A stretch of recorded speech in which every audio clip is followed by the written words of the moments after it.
उल्टा चश्मा सीरियल की गिनती छोटे पर्दे के सबसे पॉपुलर और पसंदीदा कॉमेडी शो में होती है। पिछले 12 सालों से दर्शकों के दिलों पर राज करने वाले इस धारावाहिक के सारे किरदार अपनी भूमिका के साथ पूरी तरह से न्याय करते हैं। इस शो में सामाजिक, बच्चों और परिवार से जुड़े मुद्दे मनोरंजन और एक सीख के साथ दिखाए जाते हैं। इन्हीं खासियतों की वजह से ये धारावाहिक टीवी पर आने वाले बाकी शो से हटकर है और हर उम्र के लोगों को पसंद है। भले ही इस शो में सबसे अमीर जेठालाल को दिखाया जाता हो, लेकिन रियल लाइफ में आत्माराम भिड़े, अय्यर, पोपटलाल और तारक मेहता भी काफी ज्यादा अमीर है। आज हम इस वीडियो में जानेंगे तारक मेहता का उल्टा चश्मा के 10 सबसे अमीर एक्टर्स के बारे में। इसलिए अगर आप भी तारक मेहता का उल्टा चश्मा के फैन हैं तो कर दीजिए इस वीडियो को लाइक और बने रहिए हमारे साथ वीडियो के अंत तक।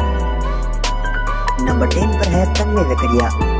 दोस्तों, गुजरात के रहने वाले तन्मय वेकरिया ने तारक मेहता का उल्टा चश्मा शो में पहले छोटी मोटी भूमिकाएं अदा की थी और जब प्रोड्यूसर्स को लगा कि उनके अभिनय को लोग पसंद कर रहे हैं तो उन्होंने बाघा के किरदार के लिए तन्मय को चुन लिया। आपको बता दें कि तन्मय वेकरिया अभिनय में कदम रखने से पहले बैंक में नौकरी किया करते थे। रिपोर्ट्स की माने तो तन्मय वेकरिया कोटक महिंद्रा बैंक में मार्केटिंग एग्जीक्यूटिव के तौर पर काम करते थे, लेकिन यहाँ पर उनकी सैलरी केवल 4000 रुपए थी। इसके बाद इन्होंने एक्टिंग में अपना करियर बनाने का फैसला किया और नाम शोहरत के साथ खूब पैसा भी कमाया। अगर बात करें तन्मय वेकरिया की संपत्ति की तो ये करीब 5 करोड़ रुपए की संपत्ति के मालिक है। नंबर 9 पर बात करते हैं सोनालिका जोशी की।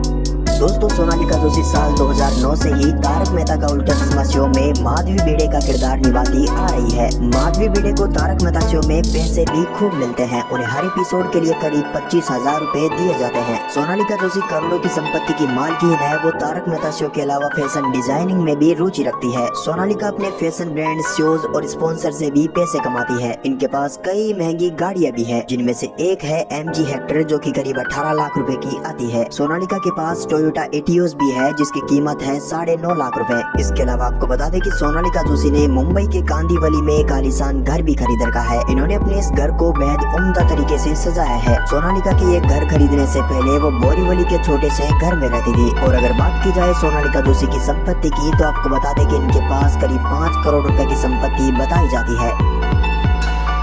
नंबर 8 पर है मुनमुन दत्ता। दोस्तों, मुनमुन दत्ता ने एक्टिंग से पहले मॉडलिंग में अपना करियर आजमाया था। मुनमुन दत्ता शो में जितनी स्टाइलिश नजर आती है, रियल लाइफ में वो उससे कई ज्यादा फैशनेबल है। 2008 में उन्हें तारक मेहता का उल्टा चश्मा शो में बबीता जी का रोल निभाने का ऑफर मिला था। वो शो की शुरुआत से ही इस शो का हिस्सा रही है। इसी सीरियल से उन्हें टेलीविजन इंडस्ट्री में खास पहचान मिली। मुनमुन दत्ता ने अपने करियर की शुरुआत में पुणे में रहते हुए ही मॉडलिंग की है। मीडिया रिपोर्ट्स में ये बताया जाता है कि उन्हें मॉडलिंग में खूब सफलता मिली, लेकिन वो अपने करियर पर यही फुल स्टॉप नहीं लगाना चाहते थे, इसलिए उन्होंने मुंबई आने का फैसला किया। मुंबई आकर मुनमुन दत्ता ने GTV के शो हम सब बाराती के लिए ऑडिशन दिया और इस शो का हिस्सा बन गई। फिर 2008 में उन्होंने तारक मेहता का उल्टा चश्मा शो को ज्वाइन किया और अब तक बबीता जी का किरदार निभा रही है। मुनमुन दत्ता की संपत्ति की अगर बात की जाए तो इनके पास करीब 9 करोड़ रुपए की संपत्ति बताई जाती है। 7 पर बात करते हैं भव्य गांधी की। दोस्तों, तारक मेहता का उल्टा चश्मा शो में टप्पू का किरदार निभा चुके भव्य गांधी ने भले ही शो को छोड़ दिया हो, लेकिन उनके अभिनय को लोग अभी तक नहीं भूले हैं। उनकी जगह टप्पू का किरदार राज अनादकट निभाते हैं। भव्य गांधी ने ये शो फरवरी 2017 में छोड़ा था। वो गुजरात से हैं और अपने परिवार के साथ मुंबई में रहते हैं। भव्य गांधी ने किन्हीं कारणों की वजह से 2017 की शुरुआत में ही तारक मेहता शो छोड़ दिया था। उसके बाद इन्होंने गुजराती फिल्मों में डेब्यू किया और गुजराती फिल्म पापा तमने नहीं समझाए में काम किया, जिसमें उनके साथ जॉनी लीवर भी थे। जिसके बाद 2018 में भव्य गांधी ने एक और गुजराती ड्रामा फिल्म में काम किया और टीवी के धारावाहिक शादी के सिया पे 2019 में भव्य ने एलियन नंकू का किरदार निभाया। भव्य गांधी ने अभी तक के अपने करियर में खूब पैसा भी कमाया है। उनके पास 47 लाख रुपए की Audi A4 कार है और भव्य का एक फ्लैट मुंबई में भी है जिसमें वो अपनी फैमिली के साथ रहते हैं। और अगर बात की जाए भव्य गांधी की संपत्ति की तो रिपोर्ट्स के अनुसार भव्य के पास 15 करोड़ रुपए की संपत्ति बताई जाती है। नंबर 6 पर बात करते हैं श्याम पाठक की। दोस्तों, पोपटलाल को शो में आज हम जिस रूप में देखते हैं उनका मूल किरदार ऐसा नहीं था। श्याम पाठक ने एक इंटरव्यू में बताया, शुरुआत में जब ये किरदार इंट्रोड्यूस हुआ था तो उसमें ऐसा था कि पोपटलाल पियकड़ है जो पान खाकर पिचकारी थूकता है, लेकिन हम वो चीज नहीं दिखाना चाहते थे क्योंकि हमारे दर्शकों का एक बड़ा वर्ग बच्चे भी है, तो हमने उसके स्वभाव के कुछ ऐसे गुण लिए जो उसकी खूबी बन गए और दर्शकों ने पोपटलाल को बहुत प्यार दिया। श्याम पाठक ने बताया कि लोग उन्हें बहुत प्यार देते हैं और जहाँ भी जाते हैं लोग उनसे पूछते हैं कि उनका छाता कहाँ है। दोस्तों अगर श्याम पाठक की संपत्ति की अगर बात करें तो वो करोड़ों रुपए के मालिक है। पत्रिका वेबसाइट की एक रिपोर्ट के अनुसार उनके पास 15 करोड़ रुपए की कुल संपत्ति है। इसके अलावा श्याम पाठक मर्सिडीज और इनोवा कार के मालिक भी है। नंबर 5 शरद संगला। दोस्तों इस शो में अब्दुल यानी कि शरद संगला के रोल को भी लोगों ने बहुत पसंद किया है। मीडिया रिपोर्ट्स के अनुसार शरद संगला ने बाजीगर, बादशाह और खिलाड़ी जैसी और भी कई बेहतरीन फिल्मों में काम किया है, लेकिन इसके बावजूद भी उन्हें 8 सालों तक कोई काम नहीं मिला था। इंटरव्यू के दौरान शरद ने बताया था कि वो अपना पोर्टफोलियो लेकर प्रोड्यूसर्स के पास जाते थे, लेकिन उन्हें कोई काम नहीं मिलता था। लेकिन फिर तारक मेहता शो का ऑफर मिलने के बाद उनकी जिंदगी पूरी तरह पलट गई और फिर इन्होंने कभी पीछे मुड़कर नहीं देखा। शरद संगला तारक मेहता शो के प्रोड्यूसर्स आसित मोदी को पर्सनली और प्रोफेशनली दोनों तरह से जानते हैं। आसित मोदी ने ही शरद को इस शो में काम करने का ऑफर किया था, लेकिन रोल छोटा होने के कारण शरद ने सोचने के लिए कुछ दिनों का समय लिया, लेकिन अंत में उन्होंने हाँ कर दिया और आज ये रोल काफी पॉपुलर हो चुका है। दोस्तों कभी 50 रुपए की फीस से अपने करियर की शुरुआत करने वाले शरद संगला आज 19 करोड़ रुपए की संपत्ति के मालिक बताए जाते हैं। नंबर 4 पर बात करते हैं मंदार चंदवाड़कर की।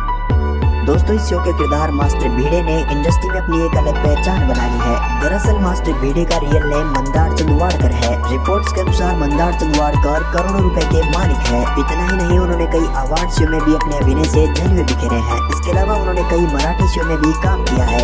दोस्तों रिपोर्ट्स के अनुसार मंदार एक इंजीनियर है, लेकिन एक्टिंग के लिए इन्होंने अपनी नौकरी छोड़ दी थी। इन्होंने कई मराठी फिल्मों और कई टीवी शोज में काम किया है, लेकिन इंडस्ट्री में पहचान इन्हें गोकुलधाम के सेक्रेटरी आत्माराम तुकाराम भीड़े के रूप में मिली। इस शो में आने के बाद मंदार ने कभी पीछे मुड़कर नहीं देखा। टाइम्स ऑफ इंडिया के मुताबिक मंदार 20 करोड़ रुपए की संपत्ति के मालिक है। इसके अलावा वो काफी लग्जरी लाइफ जीना पसंद करते हैं। इनके पास BMW X3 कार है जिसकी कीमत है 65 लाख रुपए। नंबर 3 शैलेश लोढ़ा। शो में तारक मेहता का किरदार निभाने वाले शैलेश लोढ़ा ने भी अपनी एक्टिंग से लोगों के दिलों में एक अलग पहचान बना ली है। सीरियल में लेखक व गोकुलधाम सोसाइटी के सबसे समझदार व्यक्ति तारक मेहता यानी शैलेश लोढ़ा को असल जिंदगी में महंगी गाड़ियां रखने का शौक है। मीडिया रिपोर्ट्स के मुताबिक इनके पास ऑडी और मर्सिडीज जैसी महंगी गाड़ियां हैं। शैलेश का जन्म राजस्थान के जोधपुर शहर में हुआ था। इसके अलावा आप कुवती के मालिक है। नंबर 2 दिशा वकानी। दोस्तों शो की लीड एक्ट्रेस दया बहन उर्फ दिशा वकानी पिछले लंबे समय से शो से गायब है। दरअसल दिशा वकानी ने 2017 में प्रेगनेंसी के दौरान मैटरनिटी लीव ली थी, लेकिन तब से दिशा ने तारक मेहता का उल्टा चश्मा शो में वापसी नहीं की है। फैंस भी दिशा का शो में वापस लौटने का इंतजार कर रहे हैं। आज टीवी इंडस्ट्री में दिशा वकानी एक जाना माना चेहरा है, लेकिन उनके लिए मुकाम हासिल करना आसान नहीं था। एक वक्त ऐसा भी था जब दिशा वकानी बिना किसी फीस के काम किया करती थी। दिशा वकानी अपने करियर के शुरुआती दिनों में बॉलीवुड की कई फिल्मों में नजर आ चुकी है। 1978 में गुजरात के अहमदाबाद में जन्मी दिशा गुजराती थिएटर भी कर चुकी है। उनके पिता भीम वकानी गुजराती थिएटर के जानी मानी हस्ती है। शुरुआत में दिशा ने कमल पटेल वर्सेस धमल पटेल और लाली लीला जैसे नाटकों में काम किया। हालांकि जब वो मुंबई आई तो उन्हें फिल्मों में काम पाने के लिए कई पापड़ बेलने पड़े, लेकिन आज वो टीवी की दुनिया की जानी मानी एक्ट्रेस है। दोस्तों मीडिया रिपोर्ट्स की माने तो दिशा वकानी तारक मेहता का उल्टा चश्मा शो में एक एपिसोड के 1.5 लाख रुपए के आसपास चार्ज करती थी। बताया जाता है कि दिशा की नेटवर्थ 35 करोड़ रुपए के आसपास है। दिशा की नेटवर्थ में फिल्मों और टीवी सीरियल के साथ ही विज्ञापनों से होने वाली आय को भी शामिल किया गया है। नंबर 1 पर बात करते हैं दिलीप जोशी की। दोस्तों तारक मेहता का उल्टा चश्मा के एक्टर दिलीप जोशी को बचपन से ही एक्टिंग का काफी शौक था। महज 12 साल की उम्र में उन्होंने एक्टिंग की शुरुआत कर दी थी। हालांकि दिलीप जोशी ने बॉलीवुड में सलमान खान की फिल्म मैंने प्यार किया से अपने करियर की शुरुआत की। दिलीप जोशी ने साल 1995 में टीवी की दुनिया में अपना हाथ आजमाया। इस दौरान वो दाल में काला, कोरा कागज, हम सब एक है, आज की स्मृति और हम सब बराती जैसे शो में नजर आए। इन शो के जरिए दिलीप जोशी को काफी पहचान मिली। हालांकि तारक मेहता का उल्टा चश्मा उनके करियर में मील का पत्थर साबित हुआ। दोस्तों दिलीप जोशी यानी जेठालाल के पास रियल लाइफ में कई महंगी कारें हैं। उनकी सबसे महंगी कार है Audi Q7 जिसकी कीमत है 80 लाख रुपए। इसके अलावा दिलीप जोशी के पास 37 करोड़ रुपए की संपत्ति